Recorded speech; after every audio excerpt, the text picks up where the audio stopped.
Hello and welcome to Open Your Mind Radio. You have myself, Alan James. Myself, Stephen George. Good evening. Good evening. It's Sunday, the 28th of August, 2016. Now, we are planning to have Sandra on from the hub in Mullingar, but unfortunately, I know Sandra's on crutches and I'm not too sure where she is. We can't track her down for some reason. She wasn't answering her phone, so there's obviously something up there. So, maybe what we'll do is in a couple of weeks' time, we'll get Sandra back on when she's feeling a bit better and we find out what happened there. But in the meantime, we're going to have a chap on called David Scott from Northern Exposure. Now, thanks to Dave for jumping in at the last minute. Fair play to you, Dave, for doing that. We're going to be talking to him in a few minutes. Now, as we said on the show last week, we had a number of emails from people asking us to cover the Brian and Janice Docherty case regarding them being persecuted by the authorities for no reason whatsoever other than they were approached by somebody who wanted to give them 25 grand to access to their disabled child. I think he's autistic. So not disabled, but autistic.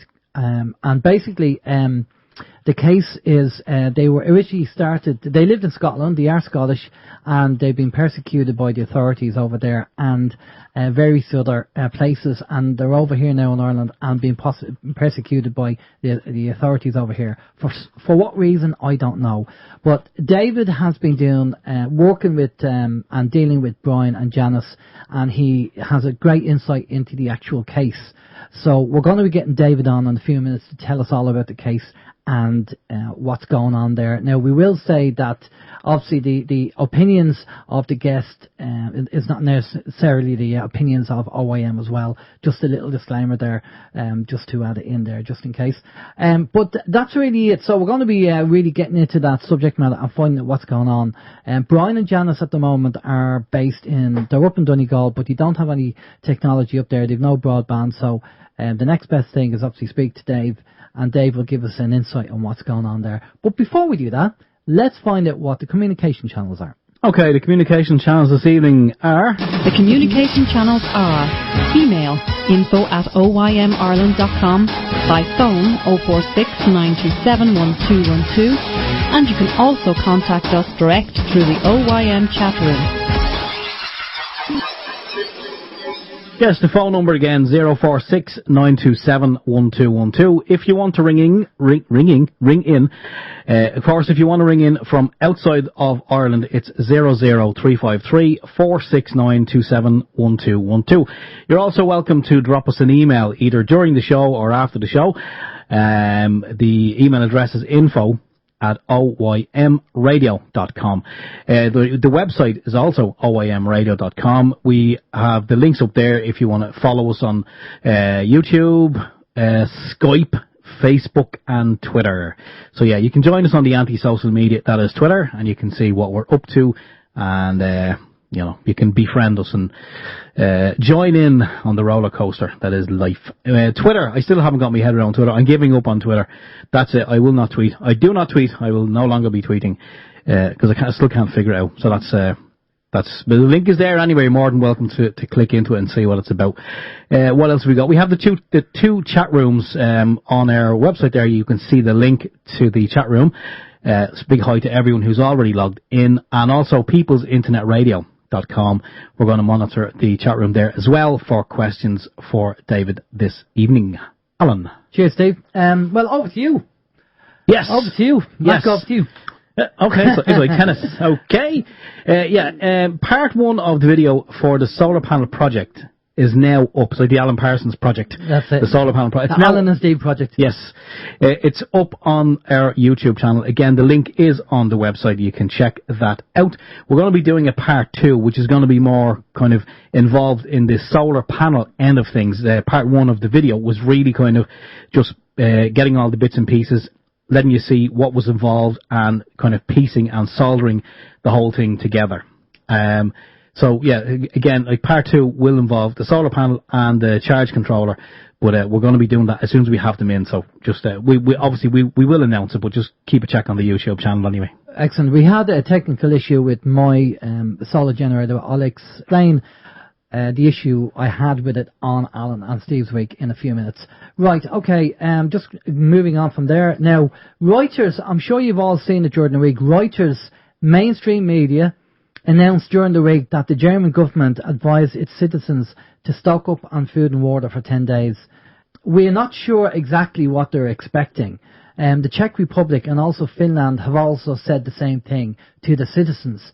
Now, we heard a rumour, we don't know how true it is, that Angela Merkel might be not doing what she's told and upsetting her masters.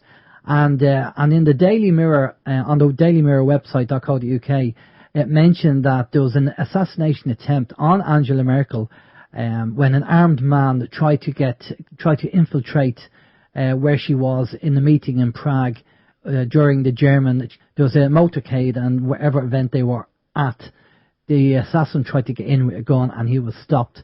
So maybe Angela is not doing what she's told, and her masters want her taken out. I don't know. I mean, why would the government turn around and get the citizens to stock up on food and water, and the Czech Republic and Finland as well? And this is on mainstream media. Not like, if it was on a conspiracy website, you go, yeah, okay, whatever. But when mainstream media is saying it, then you're kind of saying, well, okay, there's something kind of going on, or something may be planned. It might be averted. It might be just a false flag scaremongering. We want to bring martial law in. It could be something like that, because we know they want to do that anyway. So it could be all problem, reaction, solution again. So, but we just thought we'd give it a mention anyway, and if people hear anything, then they can keep us posted. Of course, it could be the fact that Angela Merkel tunes into OIM, and we have been saying this for years, stockpile some food, just in the eventuality that something happens. I'm deadly serious. Yeah, but maybe We've seen the statistics. There is someone tuning in from Germany. Yeah, there's 1 or 2 people in Germany. I'm sure they tune in. Okay. And breaking news here, the Health Minister Simon Harris is facing calls to criminalise the use of bleach as a controversial cure for autism under child abuse laws, writes Joe Leog, I think is how that's pronounced. While the Health Product Regulatory Authority has warned that any manufacture, supply or sale of the Miracle Mineral Solution, commonly known as MMS, for the purpose of treating a medical condition is illegal. Campaigners want Mr. Harris to introduce further deterrence by way of legislation. What can we say about that? All we can say is, look, at the end of the day, just because someone says something is bad or doesn't work doesn't mean everyone should jump on a bandwagon. At least be open-minded enough to look at it. Do some research. Don't just jump on a bandwagon because someone over here on the left says something and, You have to look. You have to look at the evidence. When 2 people disagree on something, you have to look at the evidence. That's really what it boils down to. Look at the evidence and see, does it actually do what it says on the tin? That's really what MMS is down to. And there's a number of people that actually have used MMS successfully. So there you go. Well, we personally know someone who has used MMS for eczema, and it has been very beneficial. They used it, and the eczema, whatever way you want to pronounce it, has cleared up. Yeah. So it has to. I mean, look, even if that's all it does something. Exactly. And it doesn't deserve to be criminalised. Yeah. Well, there you go. So we'll leave it with you anyway. Right. On breaking news, also the website, there's a note, an article up there saying that the public is being asked for its views on a new code of ethics for the Gardai. What's wrong with the old one? Oh yeah, they don't actually apply it. Sure they don't. The policing authority has drawn up a draft code of ethics on Garda Síochána, including a duty of speaking up, stemming from a primary loyalty to the public. The authority has clashed with the Garda Commissioner over the treatment of whistleblowers by the force. Among the recommendations in the Code of Ethics is that Gardaí would not engage in bullying behaviour on social network sites. Okay. Misuse of the Garda Pulse system is also singled out as a possible violation of the code. Yeah, right. Okay, dream on. As if the Gardaí are going to stick by the Code of Ethics. I mean, don't even stick by the fact that they should be not involved in the Masons, and they should be applying common law. Yes, there's a constitution there that they should be adhering to, and they completely disregard it. Well, it's the oath, the Garda oath, and it says common law, and they shouldn't be part of the Masons. Look, forget about it, asking the people. They just won't stick to it. That's the way it is. I've seen this before. This is the kind of corporate crap that you get from corporate companies when you go, we really want to make things better for our employees, so we have a new code of conduct and that yet. And then the people at the top, the directors, are the worst people because they're the people who keep breaking it and don't deploy it, but you want everybody else to do it. So this is exactly what this is. It's only a PR exercise trying to get people to like the Gardaí again. And unfortunately, it's not going to work. People will see through it anyway. So, as we were just talking to David actually before we went live, and we were talking about, if you're going to talk the talk, you have to walk the walk. Some people talk the talk, but their actions are different to what they're saying. So, that's just the way it is, and the police have to do the same thing. If they're going to talk the talk, they have to walk the walk. How's your week anyway, Steve? Yeah, my week's been absolutely fine. I don't know what's going on, to be completely honest with you, but for the whole week, and I think I may have mentioned this last week, I don't think I mentioned it on there, but there's me pen gone on the floor, but I certainly mentioned it to you. I've just been feeling good over the past week, just, very happy and upbeat and positive, and some things that would normally get to me during the working week have not been getting to me. I've just really been making an effort to look at the positive and look at the good in everyone and all this carry on. And I have to say it's paying off. I'm a happier bunny. That's good. Okay. Yes, that's good. Another 20 quid you owe me.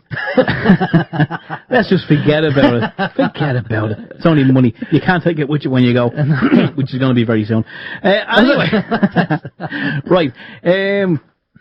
I just want to comment on something very quickly that was on the chat room there. Joan is going to complain about duct tape.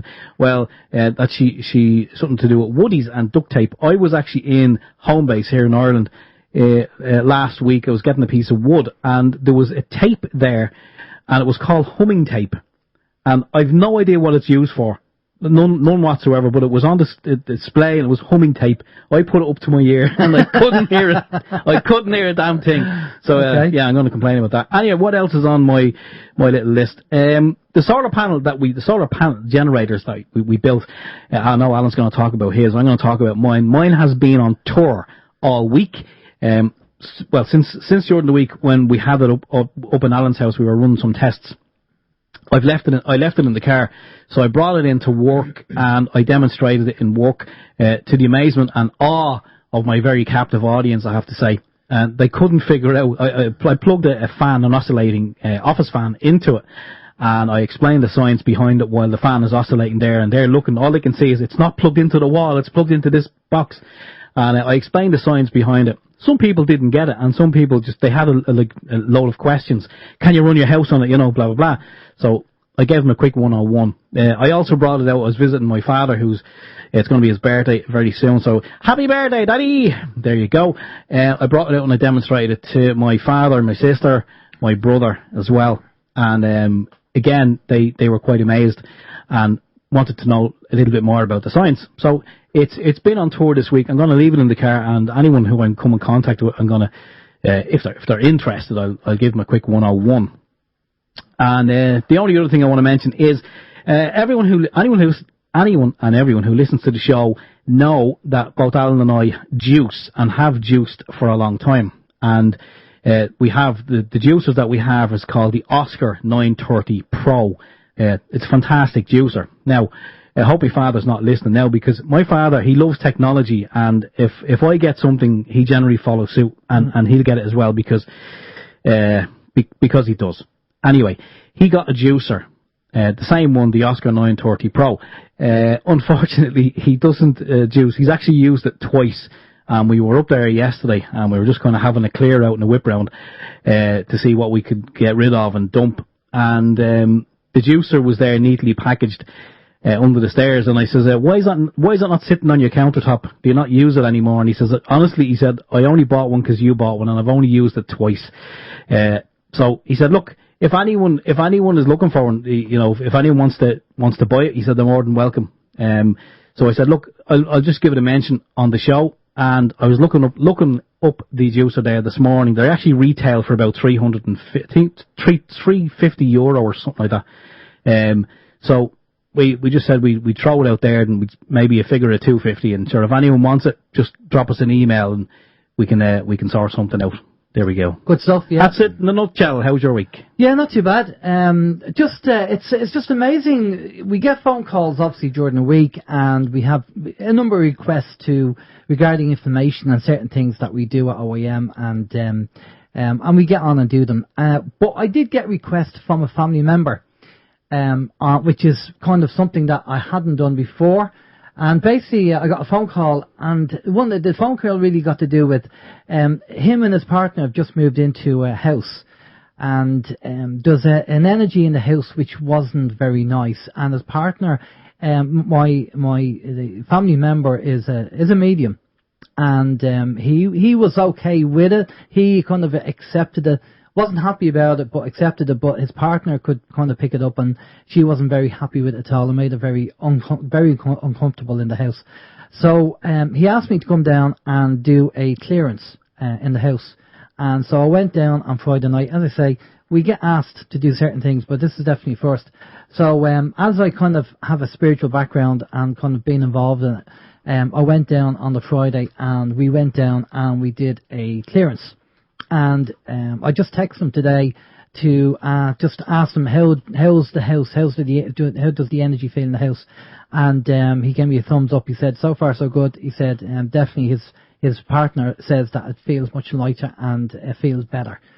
So far so good. Now we did have a plan B booked in, that if the plan A didn't work on Friday, plan B would have been to bring down a shamanic healer and a chap who does it all the time, and he was going to do the plan B, but plan A worked so far. It seems to have worked so far.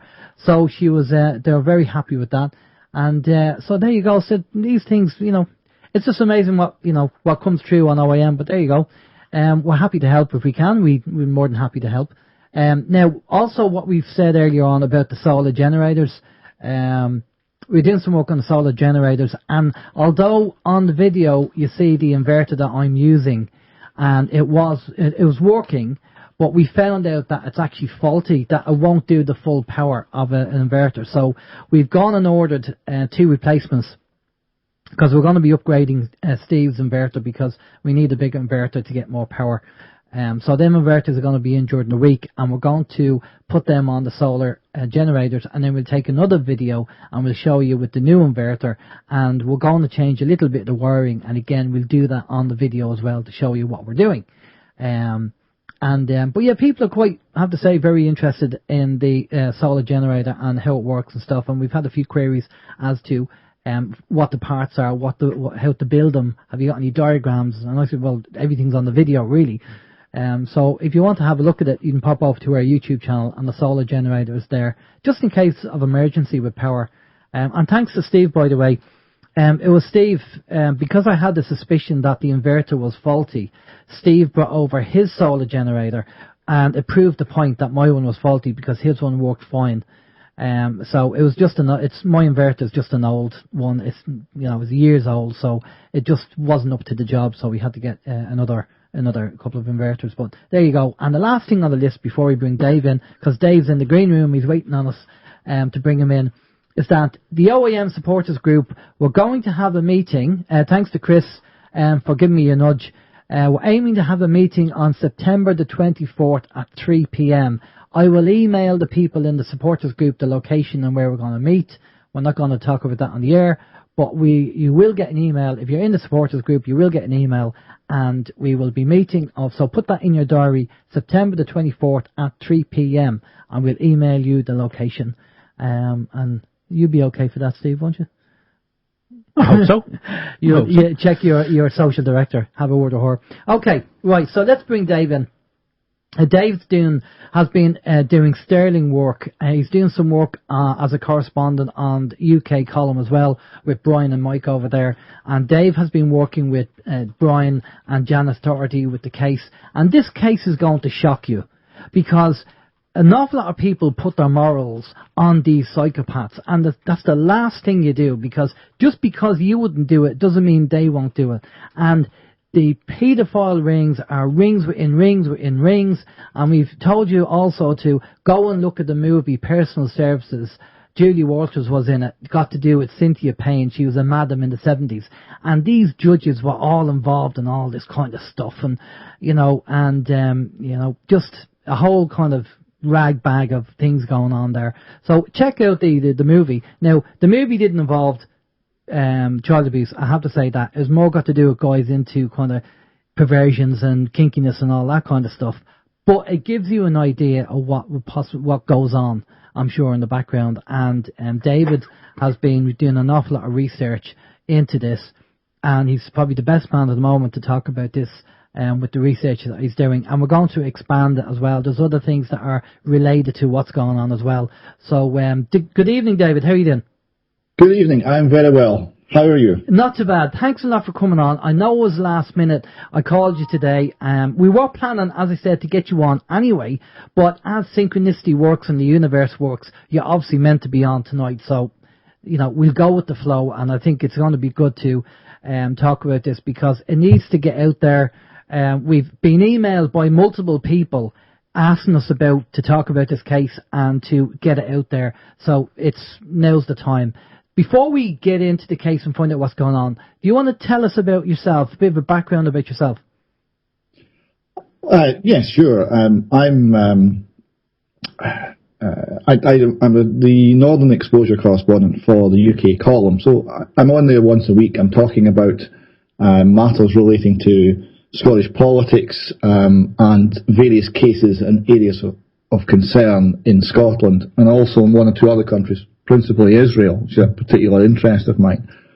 I'm also interested in economics and the reality of economics, which is very far from how the world has been run at the moment. So that gives me quite a lot to say on those grounds as well. And I'm also a structural engineer, and partly got involved in all of these issues following 9/11, and like so many people who are willing to give a listen to stories which are not the mainstream media approved 4x2 index card of allowable opinion. A lot of these people, like me, started along that particular path, having looked into 9/11 and concluded that the official story was unbelievable. So I talk about many things, and started to appear on the UK column after the Scottish authorities seized from his home in Warrington and locked up a gentleman called Robert Green. And Robert had been a long-time campaigner whose work I'd followed, but I hadn't really been involved. A long-time campaigner for a girl in Scotland called Hollie Greig, who was abused by a well-connected paedophile ring in the Aberdeen area. So I started to visit Robert in prison because they locked him up. A lot of these things happen very almost randomly. You look at the events that bring you to a certain point, and they seem a lot of strange coincidences. Robert was arrested for essentially nothing at all. He was seized by the Scottish police in England. He was taken up to Scotland, and he was imprisoned on remand. And the prison he should have been in is a nice new shiny prison up in Aberdeenshire, long way from where I am. But it was so new that, as is often the case in new prisons, there was a lot of friction with the inmates. As these organisations and institutions take a while to settle down. And there was a huge riot, and one of the wings got completely wrecked. So they'd nowhere to put him, so they put him in HMP Perth, which is 5 minutes from where I live. So I thought to myself, well, it's a Christian duty to go and visit people in prison. I can think of no one better. I'm going to go and see this man. And there is an element, many of your listeners might find this familiar, where you make the first step, where you put yourself into some sort of active role, however small and slight, because you're putting yourself across that line that we all know where it is, where you're no longer following just the path our wise overlords might want you to follow, and you're not looking from the sidelines and following YouTube channels and things, but you're actually doing something, however small it might be. And that was it for me. You got to go and have you put your name and address forward and get approved to be a visitor, and the person you're visiting has to approve you as well. And after a couple of weeks of this, you're in, and you go to see this person. So I started to talk to Robert, get a lot of information about the Hollie Greig case, a lot more detail, started to ask questions of the Scottish Government, and was appalled at the answers. And that's how I got into this. Incredible. And when you went to see Robert, was it one of these telephone things, or could you talk to him face to face? No, it was quite civilised. You had there were little seats, and there was a table and 3 seats, kind of welded together into a single unit, and the visitors had to go at one side on the 2 seats are reserved for visitors, and the prisoners who all came in wearing your prison garb had to sit in the single seat, and you were watched quite closely by warders roaming around. But there's a vending machine, you can buy some chocolate and a drink or something and talk away, and we had a ball. We had a lot of laughs sitting there. Including one day where I was coming back from a funeral and I was in the full gear, the kilt, right, everything. Yeah. And I thought, do I get changed? No, stuff it. I'm going to see Robert Greene. He's special. I want to make it clear to all those warders that he gets special visitors. So I turned up in a kilt, and they honestly didn't know quite what to do with me. Because as you go in, you get searched, right? So there's 2 lines, there's a line for women getting searched, and there's a line for men getting searched. And I'm standing there, so which line do you want me in? And there's a kind of awkward pause, men. And they actually don't know how to search a guy in a kilt. They don't. This is not a familiar operation. So that got a good laugh, and Robert thought it was absolutely hilarious. But he got strip searched that night in case I slipped him something. So There you go. That's prison life for you. Unbelievable. Right. Tell us about Brian and Janice and this case, because this is going to shock people about what happened. I mean, it's one thing. Well, look, it's not nice anyway. But I mean, just let's go. Yeah, let's go from the start. You tell the story. We're going to sit back and you tell people what happened. Right, well, feel free to put questions in as we go, because it's a long story and there's a lot to it. But okay. I picked this up firstly from YouTube. Now, Brian had put in a number of videos on YouTube, and for some reason I'd happened across one of them. There was one that was 10 questions for Sir Stephen House, who was then the head of Police Scotland, and we were covering him quite intensely on the UK column. He was an extremely controversial figure. He was introducing armed police in large numbers into Scotland with no risk or threat to justify it, and the people in Scotland were very angry about this. They were searching underage people, 12-year-olds and younger, were undergoing consensual searches. So people below the age of legal consent were undergoing consensual searches by Police Scotland. And there was also the M9 tragedy, which you may have heard, where 2 people lay dying in a ditch for several days when Police Scotland lost the alert that someone had sent in that there was an accident. So there was a lot of controversy, and controversy about Sir Stephen House personally as well. He was extremely unpopular, and he was also concealing quite a lot of information. Still is. There's orders and things preventing information about Sir Stephen House being broadcast, super injunctions and things like this.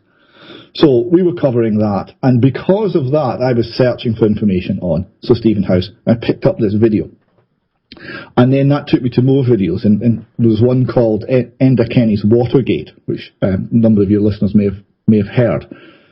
And I picked up from Brian directly on these videos the basic story, and started to look into it a little bit, and it was astounding. But it was also, in many ways, quite familiar, because we're dealing with North East Scotland, we're dealing with the Aberdeen area. I'd been through 2 or 3 years on the Hollie Greig case, and I knew the sort of plays that the Scottish officialdom would do when caught doing something profoundly evil. I knew how they responded, and I knew the type of tactics and brush off and refusal to provide information that you get. And I'm listening to Brian Docherty describing his experiences, and I recognise all of this. So I thought, we need to speak to this man. So I managed to get in contact with him. And it took 2 or 3 goes to actually get him to agree to meet me, because he's in Ireland, he's alone. His children at this point, when I first contacted him, had been seized once and returned. They were subsequently seized again. So he was then going through all of the crises of trying to deal with that, of the trauma of trying to fight things through the courts. So talking to a journalist was not necessarily foremost on his radar, but I kept in touch, and then things settled down enough that he said, "Well, okay, let's do this. Let's get together." So I went over and we spent the weekend together, and I stayed in their house, and it was Brian and Janice Docherty. There were 2 Alsatian dogs, their rabbit, 5 guinea pigs, and assorted chickens. All of these pets were the children's pets. One of the things that struck me, you know a lot about people by how they treat animals, and they were treating these animals extremely well, and they were looking after these pets for the children, so that when the children come home, the pets are there waiting for them, despite the fact by this point the children had been seized for some 5 months, and they hadn't seen them for most of that time. So we sat down and we spent 3 days more or less solid talking, and we went through the whole story, and it was astounding. It was one of the most unforgettable weekends I've ever had. There was a lot of laughter, there was a lot of tears, there was a lot of emotion, there was a lot of anger, there was a lot of everything as we got this story out. And what we would do, we'd talk about some of it, and I would then kind of summarise that into the basic outline that I wanted to get onto a tape, because there's so many arms and legs to the story, you have to kind of limit what you're describing to someone initially so they can follow it. And we did a series of tapes, and there are 10 of those. It's 5 hours, just over 5 hours of audio, and that's the first part of the story that we put on the internet. That's now been transcribed into a searchable PDF file, so people can download that from the UK Column website and search for names and places and gather a huge amount of information that's in there, and hopefully help us by adding to that information. Okay, so let's get down to the nitty-gritty of the case and what happened. Well, the start of the story is Brian and Janice and their then 3 kids and Bump, because Janice would be heavily pregnant by this point, moved from Perthshire, where they had been staying. Brian Docherty's a teacher, a secondary school teacher of history. They moved up to the Fraserburgh area in the northeast of Scotland, so this is right in the kind of top corner of Scotland, up where the oil industry is. And he had a job teaching history at Fraserburgh Academy. So they moved up to that area, and then initially had a little house, but of their 3 kids, the second child, was a boy, suffers from autism, and he has limited but improving communication skills, but he found noisy environments extremely stressful. So they wanted to get out of the town and get somewhere quiet, and they found this slightly small house, but on a beautiful, idyllic-looking rural spot on the outskirts of an estate called Crimmingate. And this is roughly halfway between Fraserburgh and Peterhead. So they rented this cottage, and the cottage is called Eastgate, so it's one of the gate houses to the main house. The main house is owned by a viscount. He lives there, and also it's a wedding venue and that sort of thing. So big grand house, several gatehouses around the perimeter. One of those the Dochertys were in. And then next to them there's another 2 houses. The one next door was a chap called Alan Lowe. So they settled in. About this time their 4th child was born. It was born in the house in Crimmingate. And then this neighbour, Alan Lowe, who had been described as a a bit of an oddball and someone not to maybe take too much to do with, and whose behaviour seemed a little bit odd. They believed him to be a builder of some sort. He would speed around in his van at odd times of the day and night, but he didn't really have very much to do with them. He started to have a bit more interaction with them. And then one day he came up to Brian Docherty and said, "I'll give you £25,000 for the boy." Brian Docherty goes, "What?" "I'll give you £25,000 for access to the boy. You bring him round to me at the weekends, I'll give you 25 grand, do with as you please." So, get away from my family, what are you saying, And this Alan Lowe character gets quite aggressive, "You'll not say no to me, I'll have that boy. You will not say no to me." So, Brian tells him where to go in no uncertain terms. And thinks, well, what do we do about this? That was a clear approach for sexual access to my son. So they decide that what they'll do is they'll contact the National Crime Agency. They don't trust the local police, really, on this.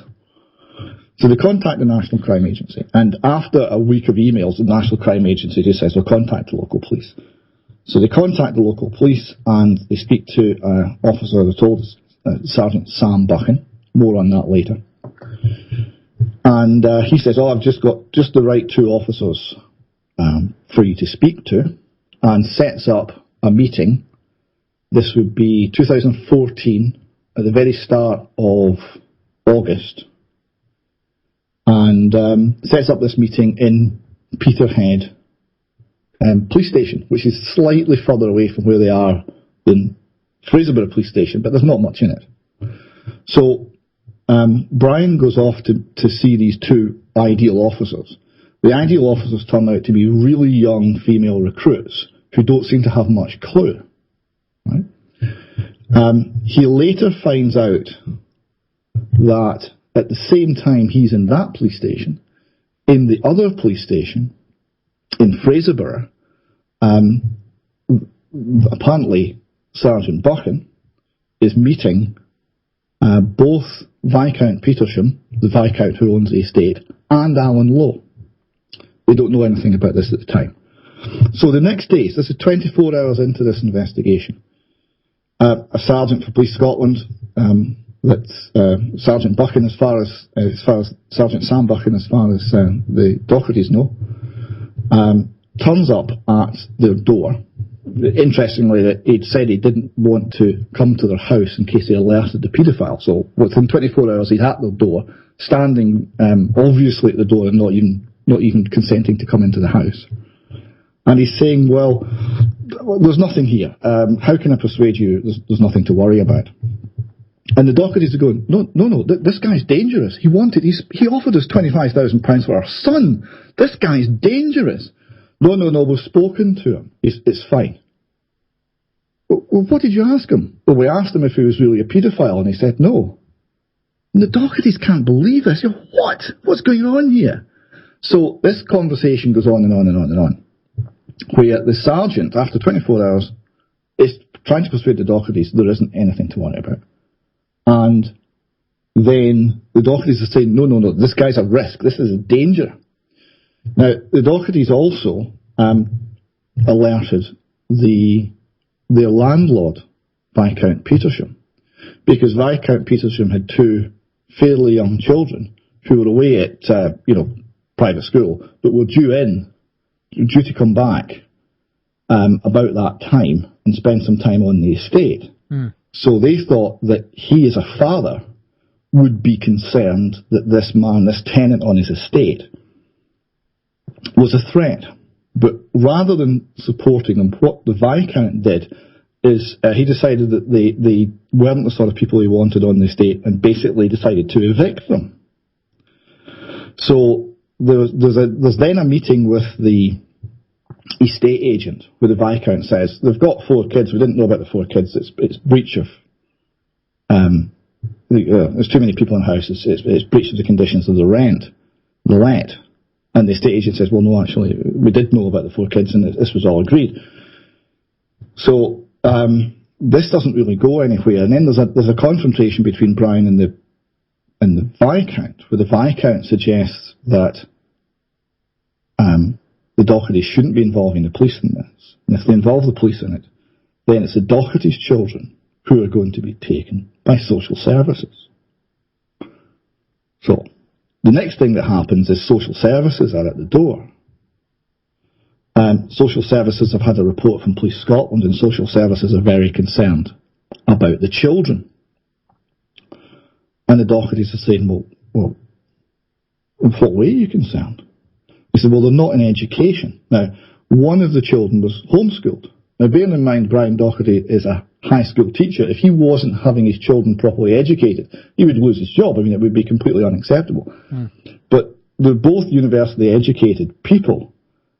Janice is extremely gifted in areas of language and linguistics and literature. And Brian's a history teacher. I mean, they're well capable of being able to home educate.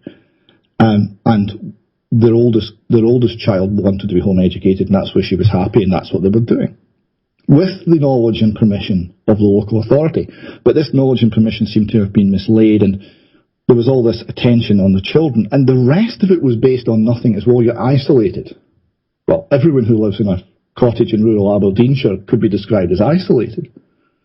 And other sort of similar things, you're obsessed with paedophiles. What's going on here? So this goes on for about a month, right? Now, at the same time, there's strange things. Lots and lots of strange and creepy things are happening round about them. There's people creeping round the house at night. They can hear the footsteps outside in the gravel.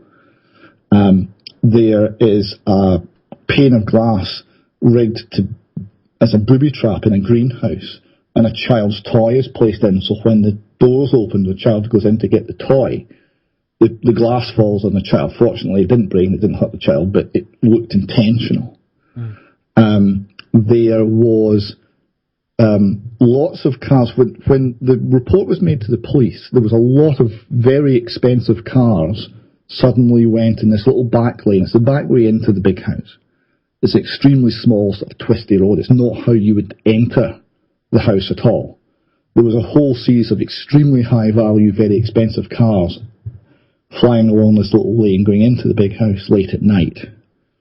And then the following week, there was a mini digger taken onto the estate, and this digger was excavating, but it was only excavating by night under lights, all of which seemed extremely concerning and strange and odd. There was a lot of grief from the Viscount and the Viscountess. There was a lot of increasing pressure from social services who were taking more and more and more of a interest in the Docherty children. And the police weren't interested in the paedophile, and the case was closed, and no one was listening. So the Dochertys thought, well, look, we seem to be looking at some sort of conspiracy, some sort of problem where the authorities are corrupt in some way because they're not doing what legitimate, correct authorities would do under these circumstances, and we are becoming the target, and we're sure that social services are going to try and seize the children. So what they decided to do is they decided to go on holiday to Ireland for a week. So this was the start of September 2014. Now they're still there. Start of September 2014. So they left Scotland and got a holiday let, short notice in rural Ireland, and decanted there. Kids, 4 kids by this point, one the baby quite small, guinea pigs and dogs, the lot went to Ireland. And when they were there, they then started to write to Scottish authorities, high-level Scottish authorities, Nicola Sturgeon, First Minister level, to say, look, this is what's happened. This cannot be consistent with a proper investigation into a paedophile.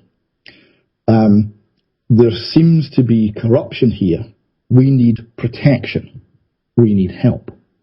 So that is how they came to Ireland. Within a week, less than a week, late one night, there's a knock at the door, and there's 2 Gardai officers standing at the door. And they look quite nervous, like there might be some violence used or something, which, strange, slightly strange behaviour. And they say, it's okay, we're just here to check on the children. Okay, so they were invited in and they could see the children were fine. Right? Children are happily playing and, they showing them the guinea pigs and things. Children are good for them. So the Gardai are happy, apparently. And they say, well, how did you know where to find us? Because we've only been in Ireland 6 days. We're on holiday. Why are the Gardai here? And the explanation is, well, it's Interpol. Interpol asked us to come. It's a high priority case. So, and then they left. So the Dochertys are thinking, wait a minute, we've come out of Scotland. We've been concerned that there is some sort of collusion between a paedophile operation in Scotland and the local police. We've tried to alert the First Minister and other senior people in the political realm, and within 6 days, Interpol, and again this turned out subsequently to be untrue, but they were told at the time, Interpol had set the Irish police on them. So they decided that there might be a raid that night. They weren't sure, if the kids would be safe, so they moved. And they got another home in rural Ireland. And they continued then writing, asking questions and campaigning about what exactly had transpired.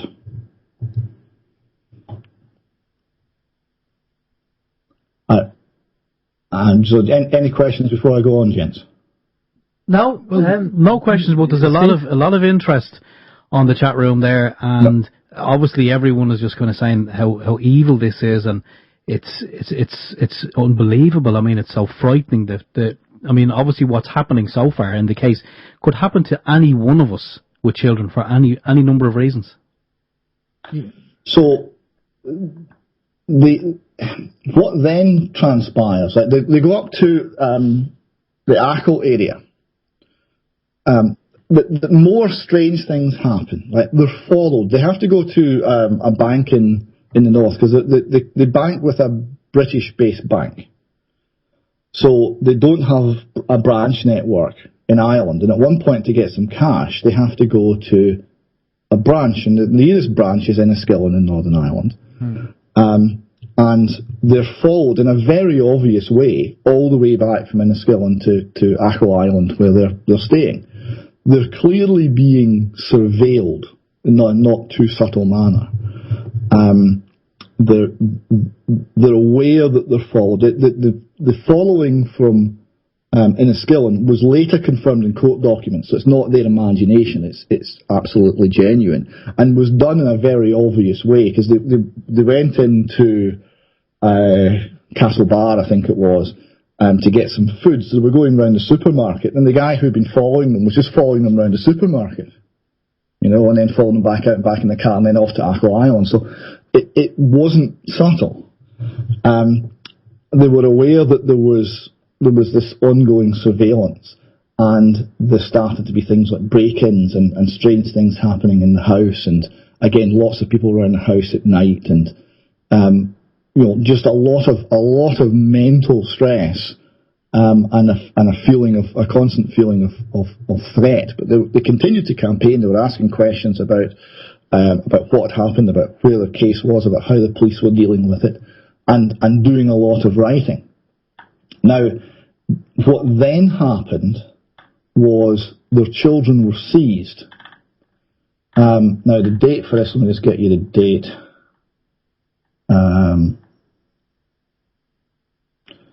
Let's see now. 28th of January 2015. Now, the children are seized without warning, and with 4 Gardai officers, 2 of whom are armed, and a couple of social workers come in. And they say they're going to take children. And and when asked for a warrant, they say, I've got a warrant, but they won't show the warrant to the Dochertys. They say, I've got it here, but the Dochertys can't see it. The Dochertys are pushed out of the way, the children are taken. And what then transpires is there's an attempt to get the Dochertys sectioned. Now, this is somehow in Scotland, this is a standard practice. It's a standard operating procedure.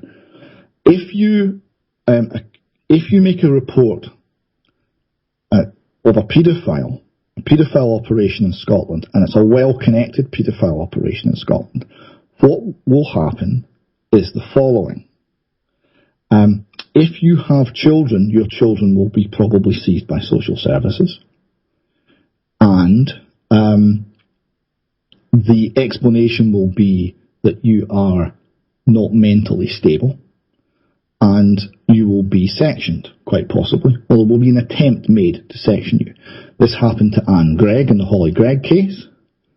It happens time and time again. We see it. It's so standard practice. It's so much standard practice. I was talking to a charity based in Dundee called Izzy's Promise, who deal with survivors of satanic ritual abuse and other forms of abuse. What they do to advise mostly women who come to them in terrible trouble to try and get away from abuse rings and abuse networks is to say, right, okay, get somewhere safe, take your kids and go. Do not tell the police, because they've seen it so many times. If you tell the police, the first thing is social services sees your children. And the next thing that happens is the children are put into the custody of one of the people you've named as an abuser. Okay, that's the pattern they see. That's the pattern they report to me. You can decide for yourselves why that pattern exists, but that's the pattern they see. So we're now looking at the Dochertys are being. It's been suggested that the Dochertys are psychologically unstable, are obsessed with paedophiles, are in some way unfit by way of mental instability. Now, bear in mind, from the Irish point of view, you've got this family that came in for a holiday. They've rented a holiday cottage. They have not been involved in anything. There's not been any drunkenness. There's not been any shouting. There's not been any violence. There's not been anything. There's not been anything that's happened in Ireland to justify any action. So this is coming from Scotland, okay? And this is coming from Scotland via a file that was submitted by the authorities in Aberdeenshire.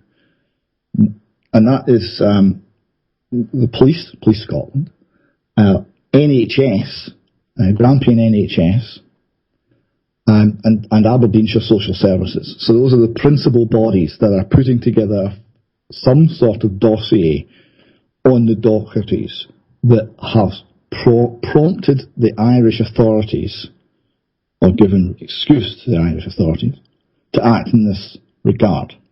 Now, but the Dochertys aren't allowed to see this file from Scotland. To this day, they have never seen the file from Scotland. So you know that thing about being able to face your accusers in court? That's right, yeah. Yeah, well, we're not having any of that. It's secret. It's a secret file from Scotland. Okay. They subsequently found out a little bit more about it, but we'll come to that in a bit. So they go along to a court hearing. So the children have been seized. They go along to a court hearing, and there's people across from Scotland, and the way that Brian Docherty described it is like being constantly, you've got to sit there while someone constantly punches you in the stomach. Right? So it's all these lies about them, about the family, about the nature of these people. He says it was like constantly being punched in the stomach. It was lie after lie after lie after lie. One of the policemen from Scotland who the Dochertys have christened the designated perjurer is a guy called Martin McDougall, who's a sergeant from Police Scotland in the North East as well. Also more on him later. So he's come across, there's all these lies being told about the Dochertys, But the Dochertys have a very inexperienced but honest lawyer, an Irish lawyer, and the judge is straight. The judge doesn't buy it. The judge doesn't buy it at all. And throws the case out, and there's or rather, orders that the children are returned to the Dochertys. There is a supervision order placed on the children, but the children are placed back in the care of the Dochertys.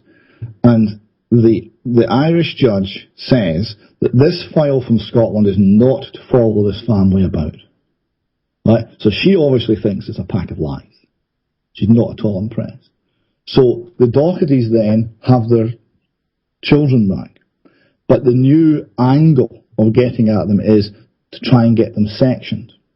So there's numerous attempts to get them sectioned, including some quite extreme manoeuvres. Now, I'm talking here about the system in Ireland, which you probably and your listeners will know more about than I do. But here's the situation as I understand it. In order to section someone, you need to have some form of cause, some reason. But there are a couple of exceptions. One is if the action takes place in a mental health hospital, because then the person has entered there voluntarily, and the requirement to have a reason for referral, etc., is bypassed by that voluntary action of entering the mental health institution. Yes. Okay. Yeah. Well, one of the things that happened in I think it was Letterkenny was the social work department was redeployed to a largely abandoned mental health hospital, and then the Dochertys were asked to visit the social work department so that they would enter the mental health hospital, and then when they didn't do this, and then the social work department moved back to its original premises. So it was all moved to some sort of entrapment. Yeah. One of the strange things that they found out is when they were in the area, the entire social work department, or something like 23 people, were told to clear the desks for the entire week. They were only dealing with one case, and that was the Dochertys. Now, bearing in mind, there is no case. Well, this happened in Ireland. Yes, this happened in Ireland. Now, before you move on from there, I'd just like to say, if anybody has been involved or knows about this case in Ireland, by all means, as a whistleblower, if you want to contact us confidentially, please contact us and let us know what you know. And we can take up this case. We can put you in touch with Dave, and we can sort something out where we can, pass on the information. Just for people listening to our show at the moment. Dave, I'm also conscious of the time and the questions that we might have coming in. So, and I know you've done a 5-hour interview. We unfortunately don't have 5 hours. And I know the case is important, and I know all the little bits are very important because they add up to the bigger picture. But we will be limited on time. So we have probably about 40 minutes left, and we want to get questions in on that as well. Okay, I'll move it forward. Just on the getting in touch with us front, if anyone's got information, if they send it to there's a special email address at the UK column. It's dochertyinvestigation@ukcolumn.org. If they send it to that goes to an inner group of a very small number of people who are working on this case, who are completely trustworthy, and that will be treated in complete confidence. Brilliant. Okay. Sorry, David, can I just ask, is that Docherty investigation or investigations? Investigation singular. Investigation. Okay. Investigation. Okay. Okay, Dave, go ahead. Right. So, on this goes, right? The surveillance continues. The hassle continues. The attempts to section the Dochertys continue. They decide that they need to get a mental health evaluation, and a fair one. So they eventually end up in Ulster to get this done, having gone through the whole of Ireland to try and get someone who they can trust to do this. They have an assessment made of their mental health. Brian Docherty's mental health is described as resilient mental health, and Janice Docherty's condition was described as dynamic mental health. They get a glowing report. Right? And if anyone doubts the rationality, listen to the 5-hour tape. These people have been completely precise, they are accurate, they're entirely consistent. There is no doubt, no reasonable person can listen to this couple and have any doubt about their mental health. But nonetheless, the attempts by the Irish state to have them sectioned or declared not mentally competent go on. Now, you have to appreciate, if they are ever sectioned, anything they have to say about paedophile rings in Scotland becomes irrelevant because they will never be believed. So this is the tactic. We've seen it in England as well. People who blow the whistle are sectioned because then not only are they put away for a while, but anything that they ever say will not be believed after that. So they have the kids back and the fight goes on. So through February, you've got the intimidation continues and increases. There's more interaction with Police Scotland, none of it good. And then they get to December 2015. They send on the 15th some particularly strongly worded letters to Enda Kenny and to Nicola Sturgeon. 2 days later, on the 17th, right, they've been out shopping all day with the kids for Christmas, right? So they've got all these Christmas presents. The kids are making decorations to hang on the Christmas tree. And then all these figures go past the window. And what then happens is there's a raid involving 8 Garda officers and 5 social workers. That's 13 people pile into this house. 4 of the Garda officers are armed. Brian Docherty's threatened and pinned down by 2 of the officers. The oldest daughter runs upstairs and barricades herself and 2 of her siblings, the baby's playing on the floor at this point, into her bedroom. And the Garda go in and they break down the door, they get the kids screaming and kicking, and the oldest girl, who's like 13, 14 by this point, she's well able to express her views, is taken out in the manner you would arrest a violent criminal. You know, arm up the back, etc., marched out by the Garda. The dogs are barking, the baby's crying, the baby's lifted up and marched out. It's a scene of absolute horror. I will go to my grave remembering how Janice Docherty described this to me the first time round. She's brilliant on the tape. She held it together marvellously. But that was the second time through the story. And she was in bits describing this the first time. You can imagine a mother, and she loves her kids. She's extremely motherly. She adores her kids, watching the 4 of them being marched out under these circumstances. Again, no warrant, no excuse, no reason. But a nice touch was they left a compliment slip on the table with a phone number for legal aid.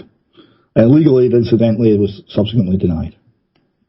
So that's the 17th December 2015 that happened. And they then started the legal battle to try and get the kids back. Now, that's complicated, and I'll not go into it in huge detail, but a few points to note. The first time the lawyer they had, the Irish lawyer they had, was inexperienced but straight, and the judge was straight. The second time they did not feel either of these things to be true. They felt the judge was not giving them at all a fair hearing. In fact, was basically, the judge prohibited Janice from speaking at all, and more or less constantly closed down anything that Brian had to say. The judge was a Donegal district judge called Judge Paul Kelly. If anybody knows why he conducted himself in that way, we would love to know.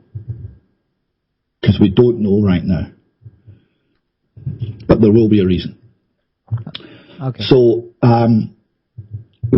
the upshot was an interim care order was made. Now, an interim care order lasts up to 8 days. And I think under other circumstances, 29 days is another limit under bits of Irish law. And is meant to be a holding operation until a permanent solution is found. They're still doing interim care orders. So that's December till now. It's a whole series of interim care orders. Those children are still in care. The Dochertys haven't seen them since around February. The reason the Dochertys have not seen them since February is that the smallest child, the baby, was something like 18 months old. The first time they saw him after they'd been seized, he had a large lump in his head that they were told he fell on a toy tractor. The second time he had a bad rash. The third time he had a black eye and finger marks across his head. They were told again he fell on a tractor. They didn't believe it. They took a photograph of the injuries. As soon as they took a photograph of their injuries, on their 18-month-old son, Irish Social Services said, we're very concerned about the presentation of your mental health here, and they've never seen the children since. You see, we've talked about certain cases before. I'll touch base on it at least, not in such in-depth situation with Brian and Janice. And because myself and Steve have been approached by somebody telling us about a certain foster couple who apparently is supposed to be foster couple, but they're not, they're abusers. And there are guards involved. Guards have been allegedly mentioned. This person has named certain people. You do contacting social services. I know people genuinely think, there's, what Brian and Janice did was, okay, this guy, there's something wrong with this guy. He's obviously, offering 25 grand. He must be, there's something dodgy about him. We'll contact the social services or contact the police. This is what happens, because, I know you're going to get into why it happens, and I think we probably need to, obviously, as I say, consider the time to talk about that story, because I think I'll leave a wee bit to do that. I'll just try and bring the story quickly to an end, and then we'll get to some of your questions. Yeah. What happened thereafter, right? There was a whole series of court hearings, appeals denied, a lot of illegal actions by the court system, which culminated in the Dochertys going to the High Court in Dublin with a writ of habeas corpus to get to see the children. And that writ was not accepted. I think that's a first in Irish legal history, as far as we're aware. At one of the interim hearings, the Dochertys were held outside the court by Garda officers, not knowing that inside the court, their alleged legal representative and the judge, Paul Kelly, were determining that they had consented to their children being in care, something they never did. And apparently the reason the Irish state is holding the children now is in no small part with this fraudulent claim of consent, which is a lie. Their house was set on fire at one point, rigged to burn, and the fire didn't take, and the swear words that came from outside the house when the fire didn't take had a Scottish accent. I'll leave that out there. And a whole range of other strange occurrences which involve Donegal-based and Northern Ireland-based politicians. It involves the IRA and the Safe House system that they operate. It involves the Roman Catholic Church. Well, David? But it's too complicated to go into in detail just now. David, you just dropped out there. You said the Roman Catholic, and it just went died there. Did it? Okay. The Roman Catholic Church comes into this because both Brian and Janice are Roman Catholics, and they went to the church for protection.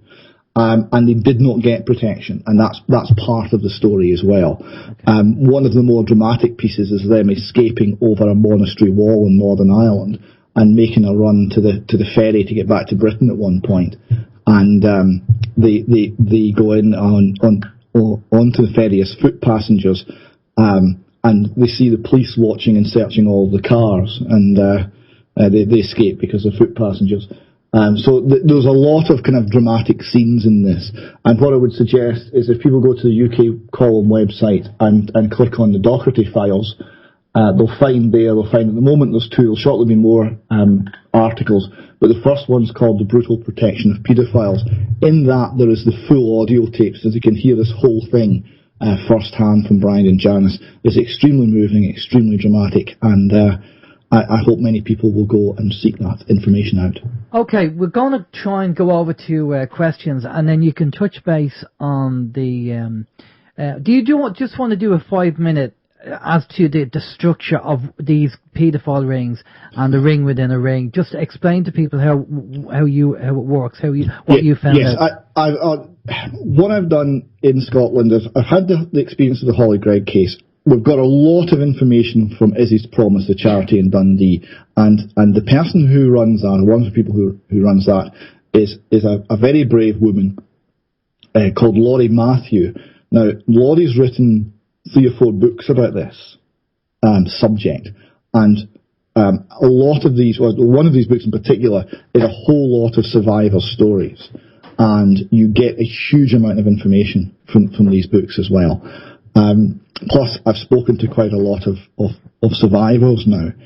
The way it seems to work is the term paedophile ring is accurate, but the rings overlap in many ways, and there's also a hierarchical structure. So if you have a ring of people, 1 or 2 of the more senior people in that paedophile ring will also be members of a higher ring, and so on and so forth. Many of the survivors feel that goes all the way up to you eventually get to Illuminati, and it's actually an international based organisation, and they might well be right. What we are being told is that what the Dochertys have stumbled on is the most elite, the best protected, the highest paedophile ring in Scotland. Now, I just want to add to that, David. As I said to you off air before we went live, or today, that we did an interview with Ted Gunderson a few years ago, the FBI, ex-FBI. He ran the FBI in Los Angeles, and if people want to go over to our YouTube channel and listen to Ted talk about the cases he worked on and what he found out, and it's unreal, and it goes right up to the top, and it's quite harrowing, and what goes on is unbelievable. And if people remember the interview we did with Thomas was telling about the juice, the Kool-Aid that they take, and that's part and parcel of it. So this goes very, very high and quite serious. What we are hearing from multiple sources in Britain and across the world is that this is real. There's very much a satanic element to it. That varies. It will vary from one ring to another as to how much is the whole robes and gowns and real full satanic rigmarole, and that you are getting the use of children for sex, children for sacrifice, children are being bred in order to be killed, and all of that stuff, which seems horrendous and unbelievable, is true, because we're hearing it over and over and over again from Scotland, England, Ireland, Wales, United States, and across Europe, the lot. Okay, we agree. We've heard the same thing. We'd like to think this is actually collapsing at the moment and coming down, and that's the intel that we've been getting, is that this system is coming down and it is collapsing because of what's happening on other levels. Yeah, that's the view we've got. The wall is bulging and ready to burst. Yeah, well, the wall is actually bursting at the moment. It's the air intel. It is bursting, and although this is kind of the lower, the middle management and lower management being told that hey, everything's okay, guys, just do what you have to do. It's the people at the top who are fretting, and when they get taken out, which they are being taken out now, the whole thing's going to collapse. So it's just a matter of time. We have a few questions for you here, so we'll pass over to Steve. Steve has all the questions there. Steve? Yeah, as I mentioned earlier, Dave, there's a lot of people on both of the chat rooms there horrified by this story. I'm not sure how many people were actually in knowledge of, had previous knowledge of the case before you start discussing it with us here this evening. But one of our own listeners, Agent, on the chat room, he's a great man for words, breaking down words, and discussing the hidden meaning in certain words.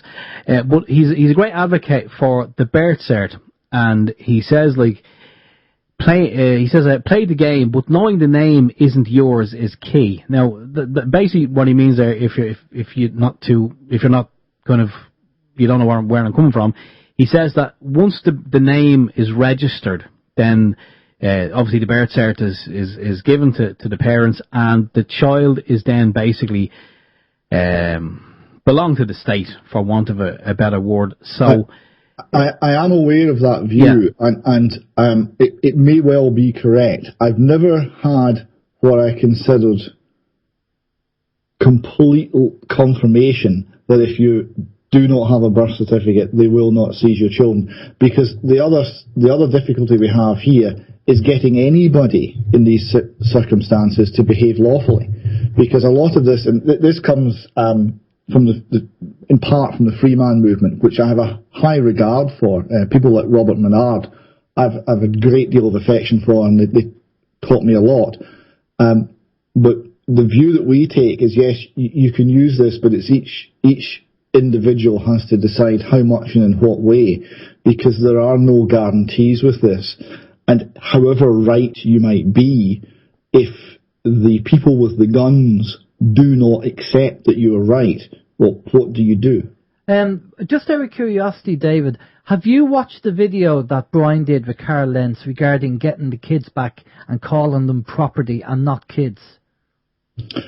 I haven't seen the video with Brian doing it, but yes, I am aware of this approach, yes. Yeah, okay, because obviously Carl Lentz was interviewed by Brian, and Carl Lentz had the same problem. Now, I know this is different because it's obviously got to do with a paedophile ring, but again, I'm just putting it out there that Carl Lentz and the children were taken away from this woman, and when she went to court, she said, I want my property back, and they said, don't you mean kids? She goes, no, property. And because she was saying property and not kids, that's the difference between the birth cert and ownership. And they're yours. Your kids are yours. They're your property. So I'm not saying it worked, but Brian did a great interview with Carl Lentz, so it might be an idea to have a look at that as a consideration. Yes. So okay. It's certainly something we're aware of, but again, how much it would actually operate in these circumstances, I don't know. Because if you look at the Irish law, we should not be in this position.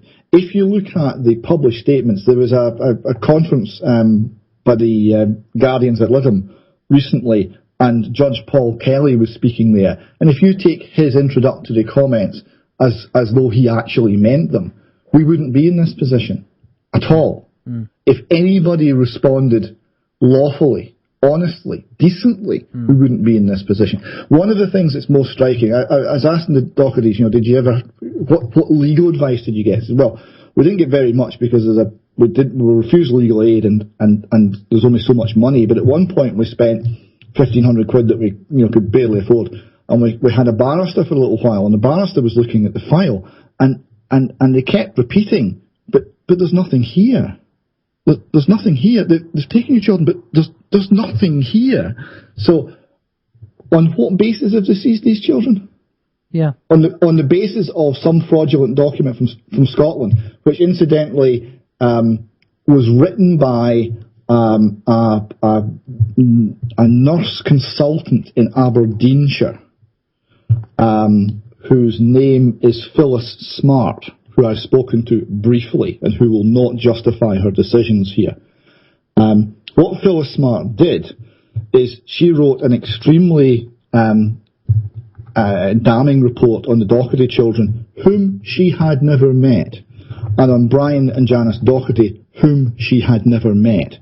And this was based on an instruction apparently from Police Scotland to write this report, and she duly wrote it, and it said that, in fact, Brian Docherty's father was an abuser, and Brian Docherty was giving his father access to his children and was promoting paedophilia.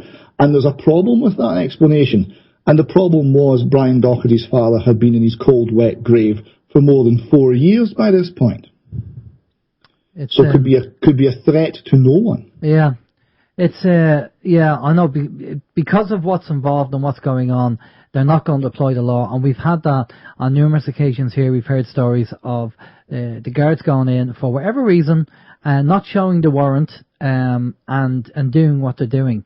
And we've had, like the Integrity Ireland group, who are fighting for certain rights and stuff like that. They're really at the cutting edge of challenging the system, and they have been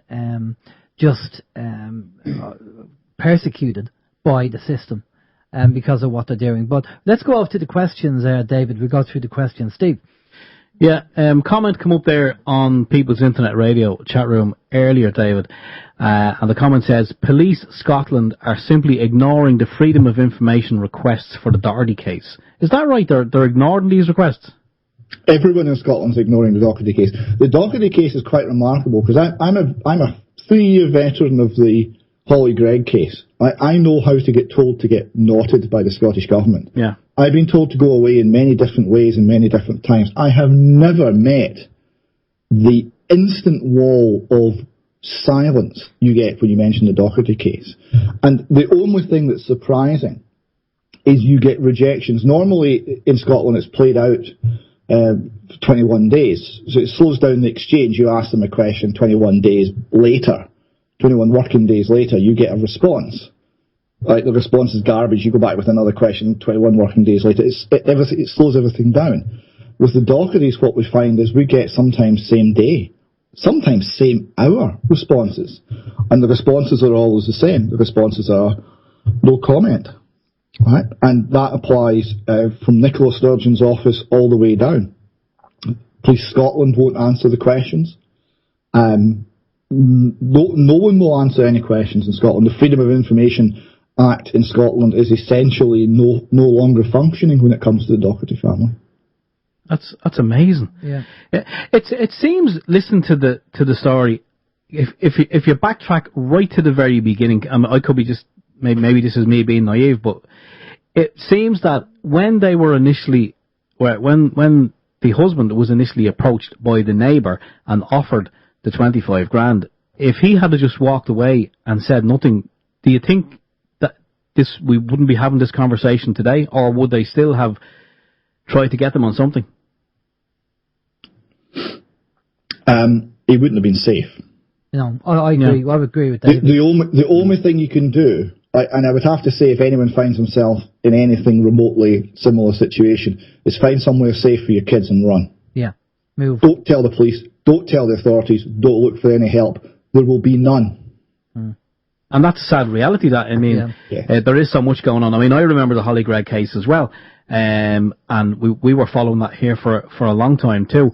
And again, it just it does seem like that there's so many people high up that are involved in this that it really does go to the top. And even if you do go to your local Gardai or your local police station, the chances are you will end up probably having the same fate as the Dochertys in this uphill struggle that they. You have to be extremely careful. Right? It's easier for someone else to speak out. It's easier for someone else to speak out if they don't have young children. Right? I'm of an age now where my kids are all grown, so they can't get at me that way. It's sad but true, and this is a totalitarian trait that they don't go for you, they go for your loved ones. And has anyone tried to interfere with you or any of your loved ones? No one's been near us. No. But then, if anyone comes near here, the next day they're going to be live on UK Column. So we're harder to hit, and we're not isolated. Yeah. One of the things when people are out there, they like to get people isolated, and people when they're under this degree of threat tend to isolate themselves. They tend to go into hiding. They tend to keep their heads down. That's not the way to do it. No, you talk to people. You talk to as many people as possible, and you keep connected because it's the network of supporters and people who will listen to you and repeat your story and ask questions that changes the minds of these people. Because all of a sudden, and they're only interested in self-interest, all of a sudden the equation changes. Yeah. You know, how much risk are they running? If you're isolated, they don't run any risk. And of course, if you've got 1,000 supporters writing in asking awkward questions, all of a sudden it's a different ballgame. Yeah, and they have to weigh that up, and they'll just say, well, if we don't do anything, then they won't do anything. So it's, the status quo will stay the same. And that's, from their point, a psychological approach, but, I can see where they're coming from. You got more questions there for Dave? Yeah, we were having a little discussion among ourselves on the chat room there, and Joan, was and a lot of other people were wondering, we as the listeners who are getting outraged by this story this evening, this heartbreaking story, what can we do? And Joan was saying, perhaps we could all, ring, write, or email into RTE, that's the state broadcaster over here, and try and, maybe if we en masse saturate their phone lines with this story and want to get it out there, then would that make any difference, or what can we do? I mean, what would you say this evening, David? I wouldn't limit what you do to anything that I can think of, because I think one of the beauties, because we're running this as an open source investigation, right? So we've got lots of people digging. We're getting a lot of information. I might come, if we've got 5 minutes at the end, I'll come for some more of the recent updates. The first thing I would say that people could do, download the Docherty file transcript. Listen to the interview, because you'll get the sense of the emotion of the thing. But then get the transcript, and you can then search on names, and you can find the people involved in Ireland, right? And do you know anything about these people? Can you find out anything about these people? Can you ask questions of these people? I assure you, a lot of these people are not brave. They're fine picking on one individual family when they have, 13 people kicking a door down and marching off with these people's children. See when it's them isolated and they're facing a lot of incoming questions, they're a lot less brave then. You start asking them questions, I guarantee they'll wet themselves. You start gathering information, you send it into the Docherty investigation, we will publicise it. It's like the bully in the playground. When you stand up to them, they all start backing off. And this is what these people are like. Well, we've kind of said this, exposure is the only way to do it. I would also say that the Dochertys have been to RTE, and RTE initially were very keen on broadcasting the story, and then all of a sudden weren't. Well, can I just add to that? I spoke to a chap whose mother worked in RTE, and he made a passing comment to me about RTE, and it wasn't very nice. It was quite derogatory about certain people in RTE. Now, I'm not going to label anybody or paint anybody or, make any names, but we do know that these paedophile rings cover sport, entertainment, justice systems, the political system. It covers all kind of genres. And as you said as well, there's no class system in here. You're going to get your lord and lady mixed in with the plumber and the brickie. Yes, that's an important point, because we were talking about this before we came on air, that the paedophile rings involve the professional classes very widely.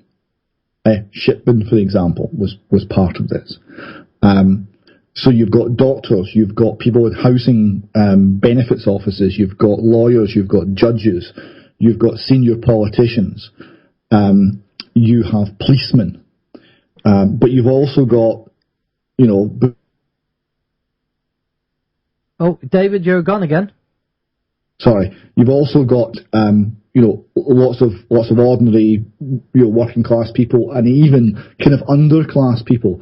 And within the paedophile rings, there is no class distinction, because the paedophilia and the abuse is the uniting feature. Yeah. And they're all in it together. And they all have to help each other to cover up, because they're all in the pot together. Yes. If one goes down, they all go down. So it's in their interest for all of them to cover this up. And so you can have a complete loser, okay, who's apparently got no friends, no influence, no money. Yeah.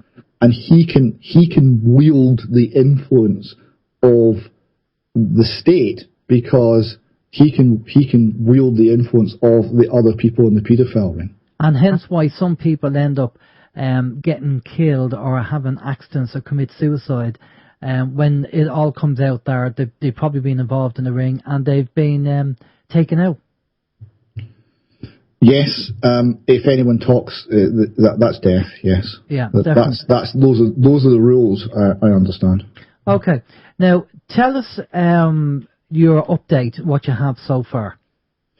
Well, one thing we found out, and we covered in the column on Friday, and it's about to go up as an article, is that the police officer who was named as Sergeant Sam Buchan, who coordinated most of the original cover-up, was in fact not Sergeant Sam Buchan.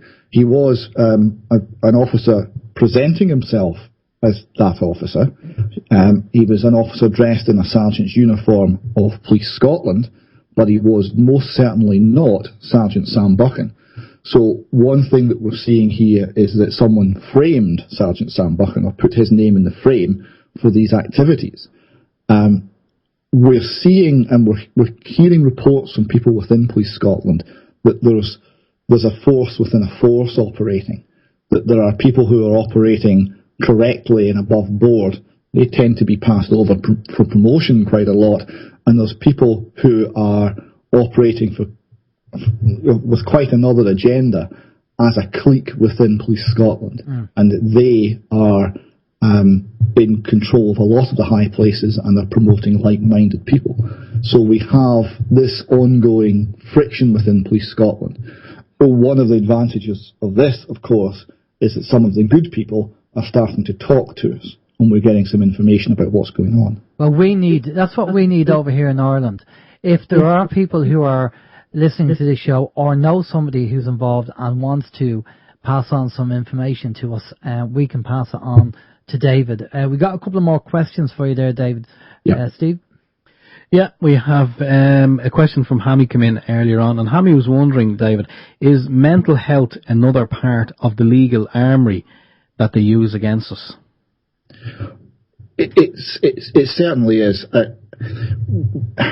This is totalitarianism 101.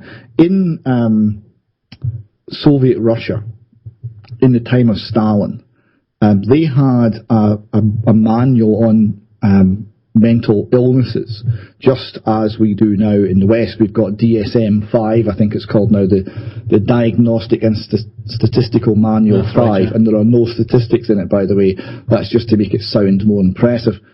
The Russian equivalent during the time of Stalin and Khrushchev and these people had a recognised, affirmed mental illness, which was described as denying the obvious achievements of the Soviet Union.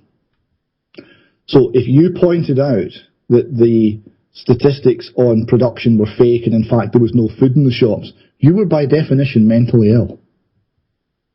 And it's not much better in the West now.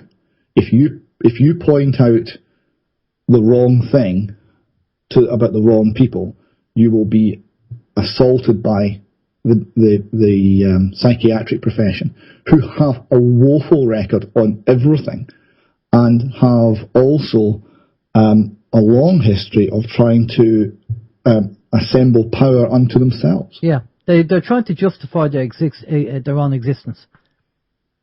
Yes, there was a 1944 talk by a British Army officer who was a psychiatrist that I'll look out for you and send you down. I can't quite remember his name. Maybe it was Rawlinson, but I'll need to check on that.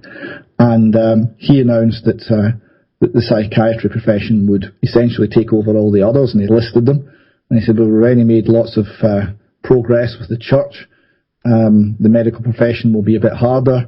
The hardest one's the law, but eventually we'll get there. And we will be in a position of controlling the actions of the whole of the society, essentially. Yeah. So that you need the authorization of these people in order to do almost anything. And that was the agenda, and that was in 1944. Britain was still at war with Nazi Germany, and he was making plans for taking over for his profession. A very strange speech.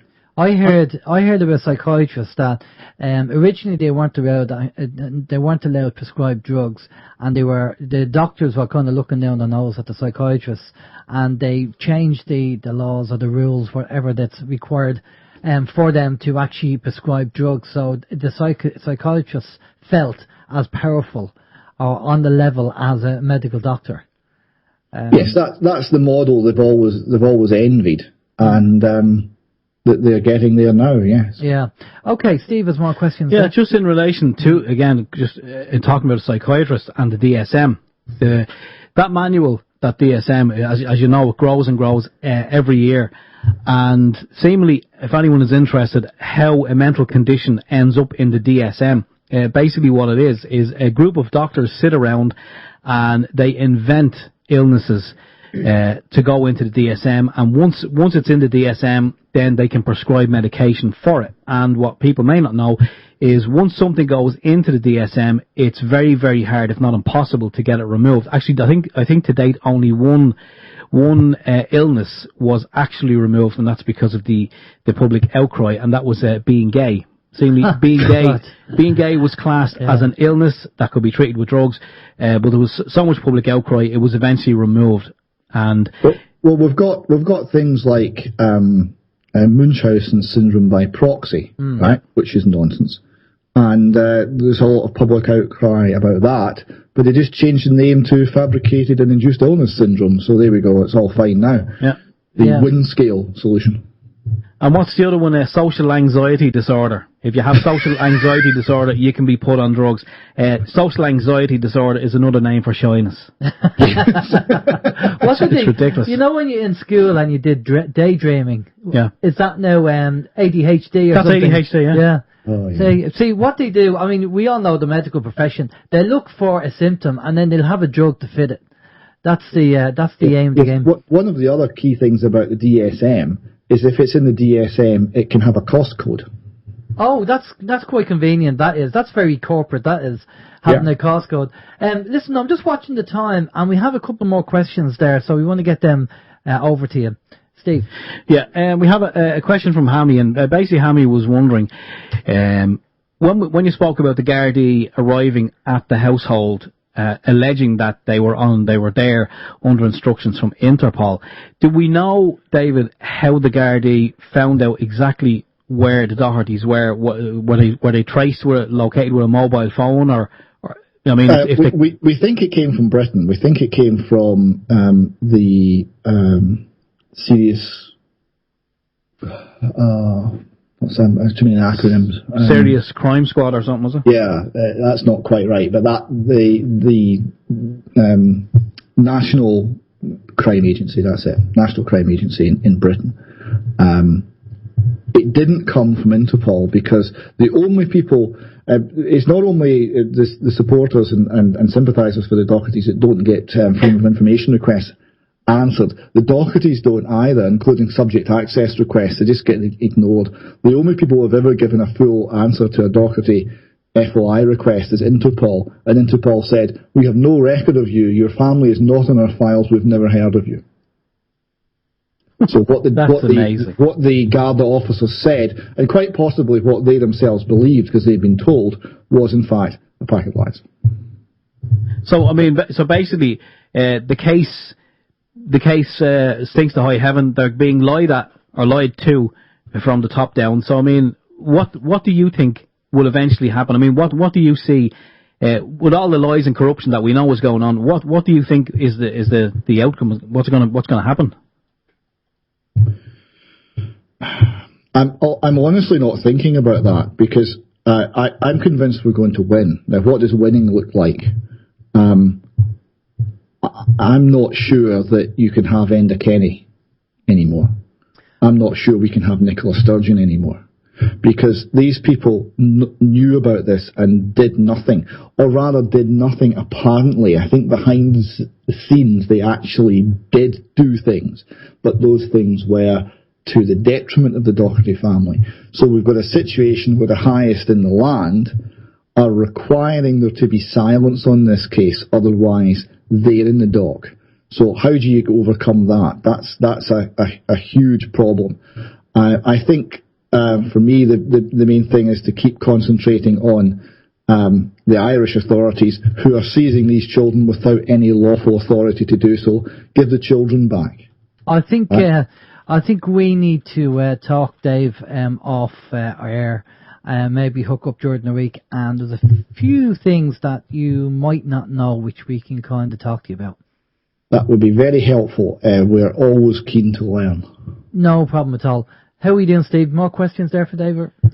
Well, we just have some comments. Dougie is a long-time listener, and Dougie is actually in Scotland, and he said, I think I speak for everybody. Give our love to all involved. Just a lot of comments coming in, wishing well, and say the biggest question that's coming up is, what can we do? That's kind of numero uno. Yeah. I talked about researching areas and getting information for us. That will be enormously helpful. And the more people that do that, the more information we'll gather, because there'll be little things that you might know, you might be able to find out that no one else will. Particularly if you are in any way associated with the Garda, Police Scotland, or any of the agencies involved, tell us what's going on. It will all be treated in the strictest confidence. Writing to our wise overlords apparently doesn't do any good, because you do get standard rejection letters, but it does do good, because a lot of people looking at this, a lot of people complaining, a lot of people holding the authorities to higher standards, does have an effect. It prevents them from accelerating and increasing the level of assault on this family. It increases the chance that this family will get their children back. So yes, write to people, complain, make your voice heard, and when you get a bland brush off, don't accept it. Go back and say, no, this is a matter of public interest. How dare you try to use the Data Protection Act, or whatever it happens to be, to cover this up. That's not what it's for. The Data Protection Act does not give you the right to cover up criminal wrongdoing or breach of duty in public office. We need the answers. I'm just going to speak out loud, but I'm just wondering what Ben would make of this case.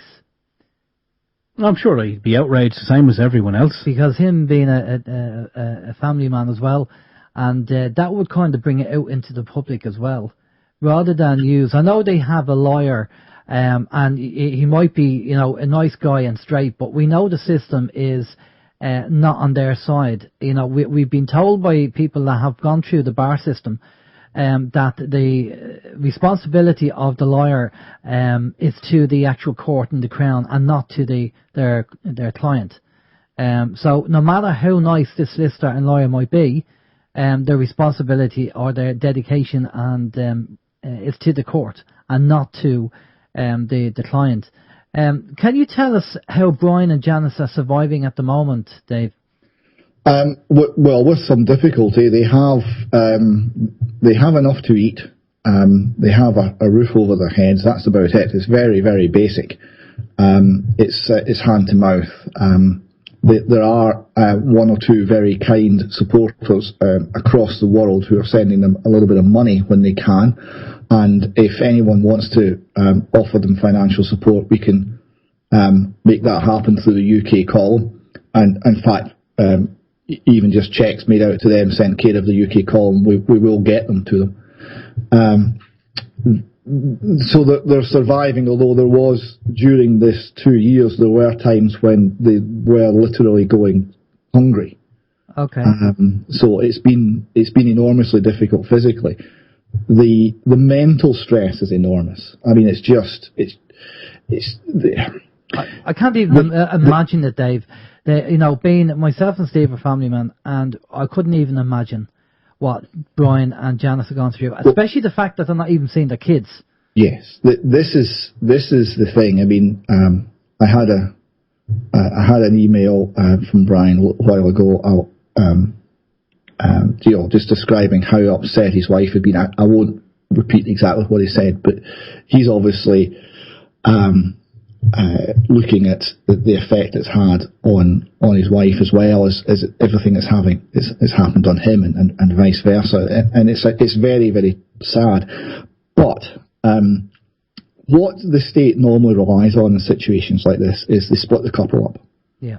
And they get one of the married couple, one of the parents, to turn on the other. Yeah. And the parents are so busy fighting themselves, there's nothing left, and they destroy the family. Now, that's normally how it goes down, because the pressure is so enormous. What makes Brian and Janice, in many ways, extremely outstanding and special, and how they've responded for this, is that they have became ever more close and loving and solid, as the pressure has come on. So the state has failed in that, and it has not split them apart, quite the reverse.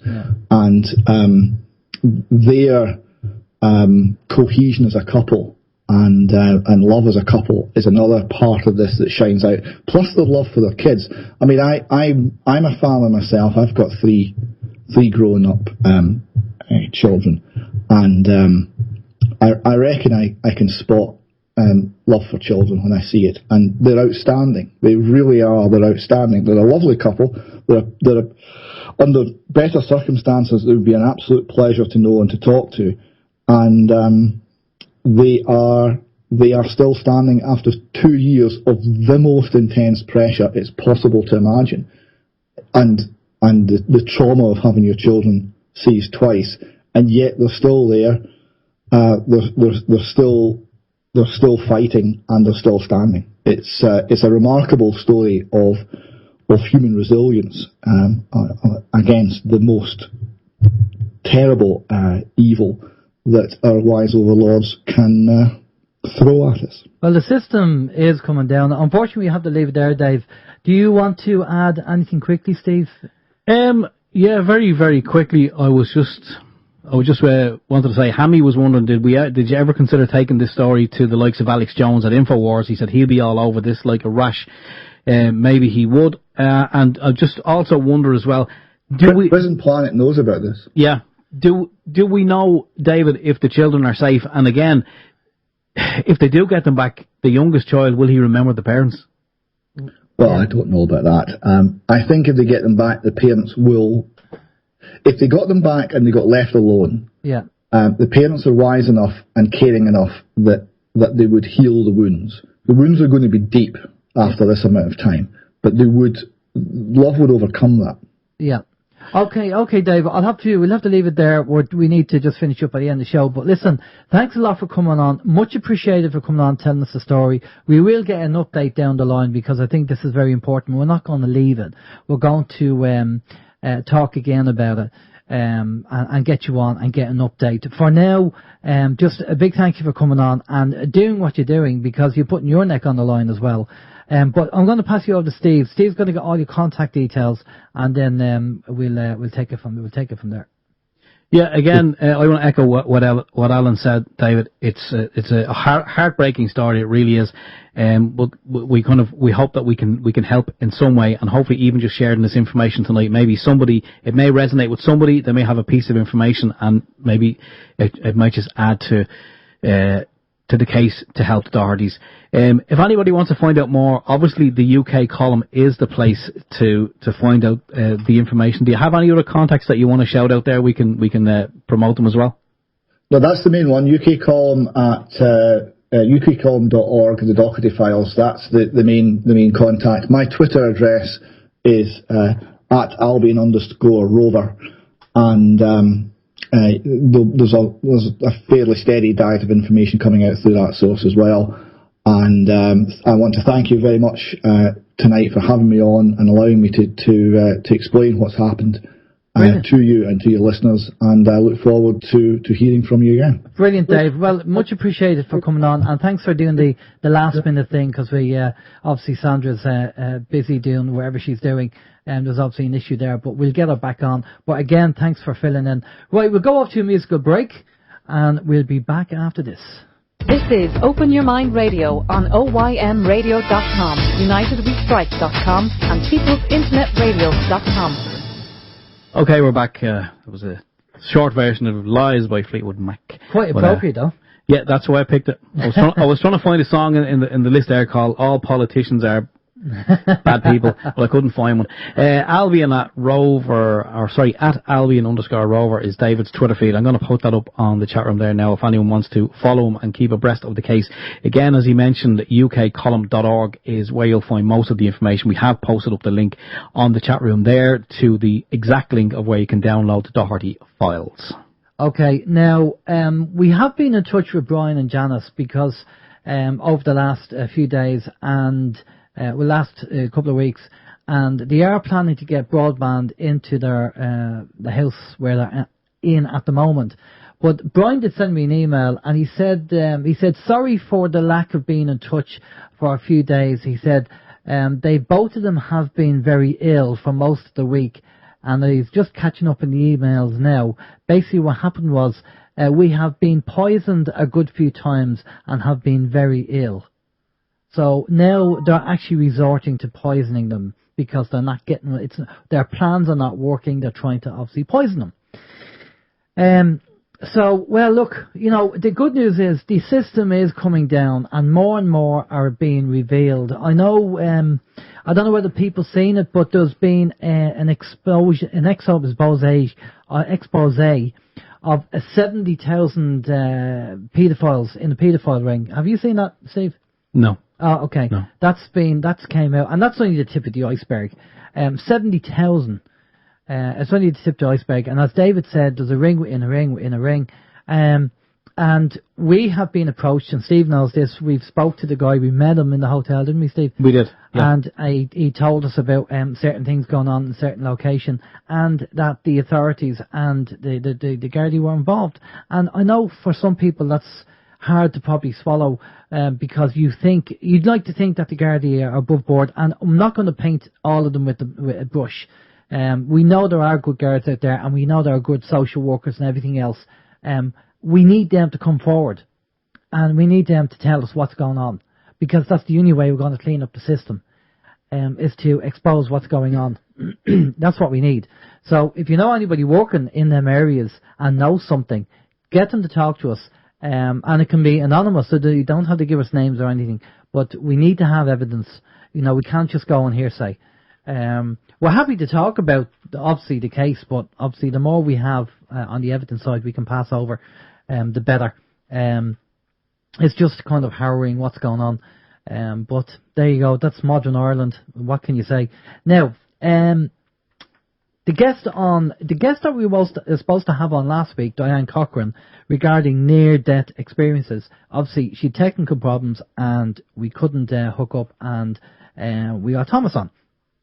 Well, the good news is that I did hook up with Diane, and we did a test on Skype, and the technology's fine and everything's working hunky-dory.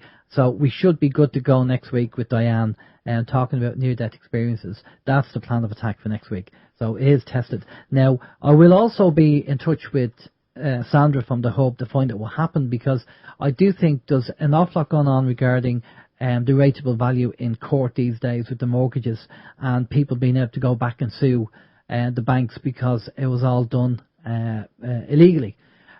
So we really want to get somebody on to talk about that. Sandra would be a good person. Maybe we'll get Dermot on with Sandra as well, because Dermot's been involved with a lot of things as well. I know Dermot is looking at insurance companies at the moment and seeing if there is an international insurance company who will insure your car for a lot less than what the rip-off companies are doing over here and charging you ridiculous money. So it's just a cesspit of corruption. Thank God the system's coming down. I know it's not as fast as we want it to be, but the system is coming down. More and more people are waking up, more and more people are realising what's going on, and more people are saying, I'm not doing it, I've had enough, you're as corrupt, I'm not playing the game. And there's a big water protest, I think, in September coming up as well. And that's what you have to do. You just have to say, look, I know enough of this cesspit of corruption. The politicians, we keep saying it, they don't care about you, they never will care about you, so why waste your time with them? They're only playing a game. They need us, we don't need them. It's that simple. So, put your foot down and educate people, wake people up. So that's really the news on our side. As I say, we're going to keep you up to date on the solar panel, and also the supporters group is September the 24th at 3 p.m. We'll organise the location for the support group members who cannot physically get over for the meeting or meet up because you're in a different country. We'll organise a Skype meeting where we can meet up on Skype and we can have a chat and just catch up on things. And if you want to ask us questions or open a bottle or something, open a virtual bottle of wine, have a virtual drink, and do things like that, then we'll do that. We'll organise a time and date for that. As I say, just going back to the solar panel, they were expecting the inverters in this week. We're going to wire them up. We'll do another part 2 video, and then we have to talk about the solar panels. The great news is that I put the panel, we had a bit of sun this week, and I put the panel out the back garden and I charged up the battery, and I was very happy that it was all working sweet. We just have to change the inverters. But we're going to be doing a little bit of an upgrade as well. That's going to be on the cards as well. But that's really the news. If there's any other information that you have, send us an email in and we'll try and get through it. There's no other kind of news to send as of yet. We have a few guests in the pipeline that we're going to try and get on and line up that we've been talking to, because there's a lot of things going on globally. And we've had a lot of guests on the show and they've told us about the likes of Planet X, for example. And the trouble is that you get a lot of guests to say, no, he's wrong, I'm right, and I'm right, he's wrong, and all that. So we don't kind of believe one person, but we just kind of look at the bigger picture and the jigsaw and put the pieces together. And I know there's a kind of an argument whether Planet X is real or whether it's not real, but we can see what's happening with the weather patterns. And one day this week I went over and had a look at the global weather, and 5 tropical storms were in action all at the same time on the planet, which is a bit scary. 5 tropical storms, along with everything else that's going on, all this flooding that's going on. The weather patterns have changed. People said that where they were supposed to have a winter, they didn't have a winter. Where we were supposed to have a summer, we didn't have a summer. So there's definitely massive changes going on globally. Is that Planet X? I don't know. But there's definitely changes go on. Mother Earth is changing. We'll just have to see what happens. Keep an eye on that. If you have any news on that as well, let us know. But right, we're gonna finish up. We're gonna pass over to PIR. Don't know who's on. Do you know who's on with Vin tonight? No, actually, I don't. Okay, we'll be passing over to Vin and PIR anyway. I'm sure it's going to be a good show. For myself, Alan James, take it easy, stay safe. If you have any news, let us know, and we'll have a look at that. Have a good week. Take care. Bye bye. Now, while we have a minute left, or a minute or two, there was a request at the beginning of the show. It's Joan's birthday on Tuesday. Yeah, and Joan wants us to sing Happy Birthday. Sing Happy Birthday? Is she mad? You sing, your voice is better than mine. Oh, no. No, we have Happy Birthday there. Why not play the music? Where is it? Oh, it's on the list there somewhere. It's on the list. It's one of them buttons there. Is it? Yeah. Yeah. Oh, okay. We've got a button. We have a button. Yes, we do. Yeah. Not King Cole. No. There you go, Joan. That's for you. I'm sorry, I don't see it. Anyway. No, well, happy birthday, John. Anyway, we'll run out of time there, but happy birthday, John. 21 again. Yes. Yeah. Okay. He's 21 again. Yeah. Sorry. Happy birthday to you. There we go. That's all you're getting. Right, okay, we're going to pass over to PIR. It's been a heartbreaking show. It really has. Hopefully this case will get solved or sorted out, and maybe laws can change. People can certainly change. So if people can change, laws can change, because laws are made by people. Just like you and me.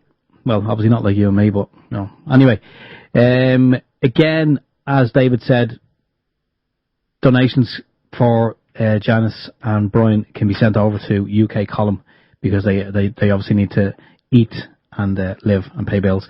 So if anyone has a couple of shekels, maybe if you're wondering what to do with it, that could be the thing to do. Stay tuned anyway to PIR. We're going to be closing down the OYM stream now. We're handing over to People's Internet Radio. Vin's up next. Anyway, and hope he has a great show. So until next week, take care. For myself, Stephen George. Bye-bye.